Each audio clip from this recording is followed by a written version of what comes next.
Three main physical quantities जिसके बारे में हम बात करते हैं। एक है करंट, दूसरा है पोटेंशियल डिफरेंस और तीसरा है रेजिस्टर। और हमको ये भी पता है कि ये तीनों को लिंक किया जा सकता है by Ohm's law which says that V is equal to IR। ठीक है, V is potential difference, voltage, I is current and R is resistance. Ohms में मेजर करते हैं उसको। अब सपोज एक ऐसा सर्किट है जहां पे एक से ज्यादा रेजिस्टर हैं, तो फिर क्या होगा? नेट रेजिस्टेंस कैसा होगा? So now we are not talking about one resistor. We are talking about more than one resistor. तो more than one resistor है तो इसको अरेंज करने के दो तरीके हैं। कौन से दो तरीके?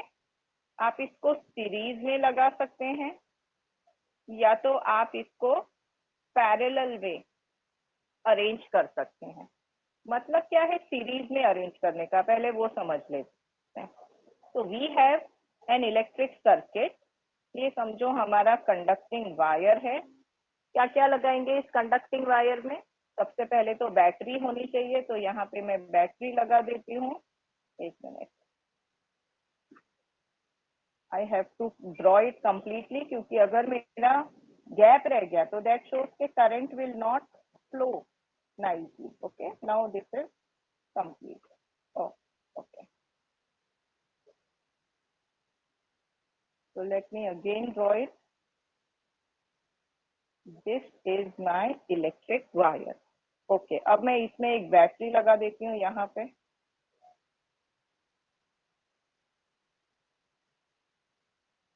So let me put a battery here. तो ये हो गया पॉजिटिव नेगेटिव पॉजिटिव नेगेटिव। ठीक है, और क्या लगाना चाहिए मुझे? यहाँ पे एक की लगानी चाहिए so that I can control the flow of electron. मैं उसको बंद चालू कर सकती हूँ। अब मैं इसमें लगाऊंगी एक एमीटर। एमीटर क्या करेगा? Ammeter will allow me to measure the current, है ना। और एमीटर हमेशा मैं कैसा लगाऊंगी? सीरीज में लगाऊंगी। तो उसको मैं यहाँ लगा देती हूँ। इसको थोड़ा सा, अच्छा wait, I again try making it. Okay great, ये मैंने लगा दिया एमीटर, तो मैं इसको लिख देती हूँ A। ठीक है, अब मैं लगाऊंगी resistor. This is the most important part. अब यहाँ पे मैं रेजिस्टर्स लगा रही हूँ सीरीज में। तो देखो मैं तीन रेजिस्टर्स लगा रही हूँ, R1, R2 और R3। तो ये मेरा X है, ये मेरा Y है, इसके बीच में मैं तीन रेजिस्टर्स लगा रही हूँ। एक्चुअली रेजिस्टर का सिंबल होता है ऐसा। ओके, बट यहाँ मेरे पास स्पेस कम है, थोड़ा सा टच स्क्रीन का भी दिक्कत है, तो मैं यहाँ पे रेड लाइन कर रही हूँ, 1, 2 और 3।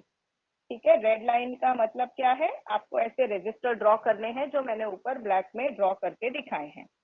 अब यहाँ पे मैंने तीन रजिस्टर्स लगाए, R1, R2 और R3। यहाँ पे अब मैं वोल्ट मीटर लगाऊंगी, और वोल्ट मीटर हमेशा पैरेलल कनेक्शन में लगता है। तो let me attach a voltmeter here parallel to this. तो ये हो गया, और यहाँ पे मैं लगा देती हूँ, नहीं ऐसे नहीं,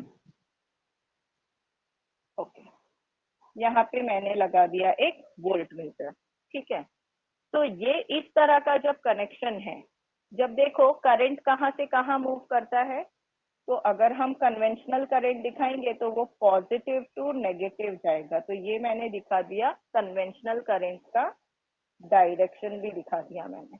ओके, इस तरह के कनेक्शन को सीरीज कनेक्शन बोलते हैं, जहां पे सारे रेजिस्टर्स, आप यहाँ पे देखिए, all the resistors are in same direction. Current same direction में ही फ्लो कर रहा है, वोल्टेज सेम डायरेक्शन में ही फ्लो कर रहा है। तो this kind of connection is known as series connection. मैंने आपको एक एक्टिविटी दिखाई थी और ये बताया था कि जब सीरीज कनेक्शन होता है तो मुझे बताइए बल्ब सपोज मैंने ये जो 3 रेजिस्टर्स है ना, उसकी जगह मैंने 3 बल्ब लगाए। यहाँ पे bulb are acting as resistor. मुझे बताओ बल्ब सेम ग्लो करता है या तीनों बल्ब डिम ग्लो करते हैं? Dim glow very good. तीनों बल्ब जो हैं वो डिम ग्लो करते हैं। अगर उसकी जो पूरी ब्राइटनेस लेटर से 100 वॉट्स का बल्ब है तो 100 वॉट्स नहीं मिल पाता है, वोल्टेज डिवाइड हो जाता है। हर एक को लेटर से 30 वॉट्स मिल रहा है। हमने मल्टीमीटर से वैल्यू भी चेक की थी। तो हर एक रेजिस्टर को पूरा पूरा वोल्टेज नहीं मिल पा रहा है, वोल्टेज डिवाइड हो जा रहा है तीनों रेजिस्टर में। और क्योंकि वोल्टेज डिवाइड हो जा रहा है, हमको कैसे पता चलेगा? बल्ब की ब्राइटनेस देख के पता चलेगा, क्योंकि it is not glowing with its full capacity, full brightness. हमको ये पता चला कि वोल्टेज डिवाइड हो गया। इसका मतलब है अगर मैं ये वाला अपना सर्किट देखूं तो वोल्टेज यहाँ पे, let me take green colour for this, जहाँ पे R1 है वहां पे वोल्टेज मिला V1, यहाँ मिला V2 और यहाँ मिला V3। तो जो पूरा का पूरा वोल्टेज V था वो डिवाइड हो गया into V1 plus V2 plus V3। Okay, तो आप ये बात को ध्यान में रखेंगे कि in series connection voltage divide हो जा रहा है। But what about the current? Current same रह रहा है, चाहे आप R1 की बात करें, R2 की बात करें या R3 की बात करें। Current, if I show it by blue colour, current remains the same. तो करंट की वैल्यू आई ही रहेगी। किसमें? सीरीज में। ये चीज मैं यहाँ आपको लिख के भी बता रही हूँ। हमने एक एक्टिविटी भी देखी है जिसमें एक्चुअली देखा कि बल्ब की ब्राइटनेस तो कम हो रही है, तो हमको पता चल गया कि वोल्टेज इज बीइंग डिवाइडेड। अब अगर मुझे नेट रेजिस्टेंस फाइंड करना है, नेट रेजिस्टेंस मतलब पूरे सर्किट का रेजिस्टेंस कितना है, ये तो मैंने R1, R2, R3 करके दिखा दिया है, बट पूरे सर्किट का रेजिस्टेंस कितना है ये मुझे अगर फाइंड करना है तो मैं उसको एक वैल्यू दे सकती हूँ RS, मतलब टोटल रेजिस्टेंस इन सीरीज कितना है ये मुझे फाइंड करना है। तो let us derive the value of this RS। Okay, अब हम क्या करेंगे, जैसे यहाँ पे वोल्टेज है, लेट अस गो हियर। तो यहाँ जहाँ वोल्टेज V है, यहाँ मैं बोलूंगी कि यहाँ पे मेरा पूरा रेजिस्टेंस का करंट कितना है in the entire series, RS मुझे फाइंड करना है। तो at this particular point voltage V है, रेजिस्टेंस, टोटल रेजिस्टेंस RS है, और करंट तो हमारा चेंज हो ही नहीं रहा है, करंट कांस्टेंट रह रहा है, तो करंट I है।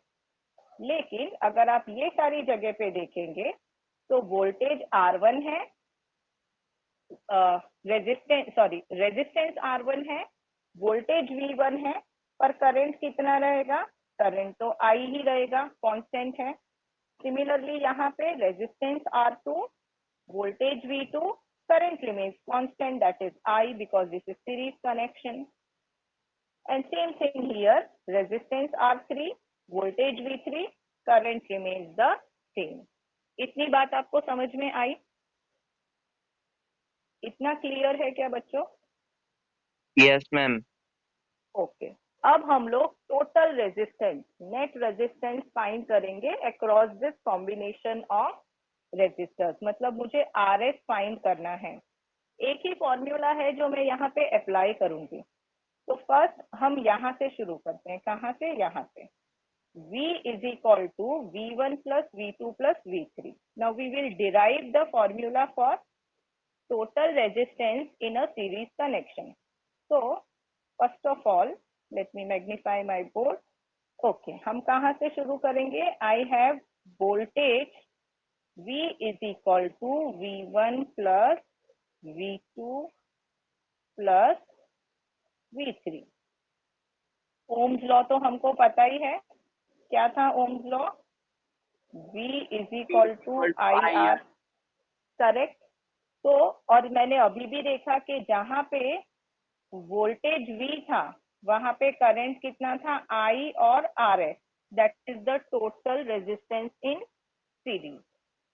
इसी तरह से जहां पे V1 था वहां पे करंट क्या हो जाएगा, बार बार ध्यान रखिए इस बात का कि I तो कांस्टेंट है, I में कोई चेंज है ही नहीं। हाँ, जहां वोल्टेज V1 है वहां पे रेजिस्टेंस R1 है। सिमिलरली जहां पे वोल्टेज V2 है वहां पे रेजिस्टेंस क्या है बता सकते हैं मुझे? R2 है। R2 और V3 की जगह what should I right? R3 R3 ठीक है, तो इस तरह से हो गया। अब आप यहाँ पे देखिए लेफ्ट हैंड साइड में और राइट हैंड साइड में आई कॉमन है। I can take out I as a common factor. Let me do that. तो ये हो जाएगा I R F is equal to I, और ये हो जाएगा R1 plus R2 plus R3। ठीक है, अब yes यहाँ पे आई और आई में कैंसिल कर सकते हैं, left hand side and right hand side. तो let me yes cancel that. ये आई और ये आई कैंसिल हो गया, क्या बचा मेरे पास? तो यहाँ पे लेफ्ट हैंड साइड पे what is remaining is R S is equal to, right hand side पे क्या बचा? R1 plus R1 plus R2 R2 plus R3 plus R3। मतलब जब आप रेजिस्टर को सीरीज में लगाते हो तो क्या होता है, सारे रेजिस्टेंस एड अप हो जाते हैं, और जो टोटल रेजिस्टेंस है वो it is sum of all the resistance. मतलब सारे रेजिस्टेंस को ऐड करोगे ना उतना हो जाता है वो, मतलब रेजिस्टेंस क्या हो जाता है, बढ़ जाता है। तो आप कभी भी रेजिस्टेंस को सीरीज कनेक्शन में कब लगाओगे? जब आपको रेजिस्टेंस बढ़ाना है और वोल्टेज का आउटपुट घटाना है। जैसे फॉर एग्जांपल मैंने एक लाइन ली है डायरेक्टली पावर सप्लाई से, ठीक है, तो वहां का पावर सप्लाई कभी कभी फ्लक्चुएट होता है, बहुत हाई वोल्टेज की लाइन है वो। इतना हाई वोल्टेज अगर मैं मेरे घर के अप्लायंसेस को सप्लाई करूंगी तो हो सकता है शॉर्ट सर्किट हो जाए। तो अगर मुझे वोल्टेज को कम करना है, ठीक है, इस बात को अच्छे से समझो, अगर मुझे वोल्टेज को डिवाइड करना है, मुझे वोल्टेज को कम करना है, तब मैं रेजिस्टेंस को कैसे लगाऊंगी? सीरीज में लगाऊंगी, क्योंकि मुझे वोल्टेज को डिवाइड कर देना है, मुझे वोल्टेज को कम करना है। तो मैं क्या करूंगी, मैं उसको सीरीज में लगाऊंगी। समझ में आया आपको how to derive total resistance in a series connection? yes ma'am And what is the formula? It is Rs is equal to R1 plus R2 plus R3। एक काम करते हैं, इसके रिलेटेड एक न्यूमेरिकल करते हैं तो ये थोड़ा क्लियर हो जाएगा। और ठीक है, ऐसे ही रेंडमली हम वैल्यूज सिलेक्ट करते हैं। जैसे कि मैं यहाँ पे ही I have a very limited board, a very small one. तो सपोज यही वाले सर्किट डायग्राम को मैं यूज करती हूँ। ओके, या तो एक और बना लेते हैं, चलो why use the same diagram, एक और सर्किट डायग्राम बनाते हैं हम लोग। ओके, तो लेट मी मेक, थोड़ी वैल्यूज मैं रखती हूँ यहाँ पे। तो अगेन दिस इज माय, ये हो गया मेरा वायर। यहाँ पे मैं 3 रेजिस्टर्स रखती हूँ, 1 2 एंड 3। थोड़ा यहाँ पे डिटेल्स मिस कर रही हूँ। अब समझो मैंने जो 3 रेजिस्टर्स लगाए हैं, ये है 2 ओम, 3 ओम। एक काम करते हैं, रुको। ओके, ये जो मैंने रेजिस्टर्स लगाए हैं मैं इसकी वैल्यू रख देती हूँ यहाँ पे। ये है 2 ओम, ये है 3 ओम, और ये है 4 ओम। ठीक है, अब मैं यहाँ पे वोल्टेज भी लगाऊंगी। तो वोल्ट मीटर लगाऊंगी जो वोल्टेज रीड करेगा। बैटरी लगा देती हूँ, एंड यहाँ पे मैं एक एमीटर भी लगा देती हूँ। ठीक है, ओके। अब समझो मुझे टोटल रेजिस्टेंस फाइंड करना है, तो मुझे क्या करना पड़ेगा? टोटल रेजिस्टेंस फाइंड करने के लिए मेरे पास फॉर्मूला है R S is equal to R1 plus R2 plus R3। तो मेरा टोटल रेजिस्टेंस हो जाएगा 2 + 3 + 4, दैट इज हाउ मच? 9 ओम। ठीक है, तो यहाँ पे जो रेजिस्टेंस फ्लो करेगा, यहाँ पे 2 ओम है, 3 ओम है, 4 ओम है, पर यहाँ पे रेजिस्टेंस कितना है? यहाँ पे रेजिस्टेंस है 9 ओम। तो देखो रेजिस्टेंस कितना बढ़ गया। अब रेजिस्टेंस बढ़ गया तो वोल्टेज क्या हो गया? कम हो गया। तो अगर मुझे वोल्टेज को इतना ज्यादा कम करना है तभी मैं उसको सीरीज में लगाऊंगी। अगर जो मुझे बल्ब की ब्राइटनेस कम करनी है, किसी जो मेरे पास इंस्ट्रूमेंट है वहां पे वोल्टेज कम जाना है, तो ही मैं रेजिस्टेंस को सीरीज में लगाऊंगी, वरना मैं उसको सीरीज में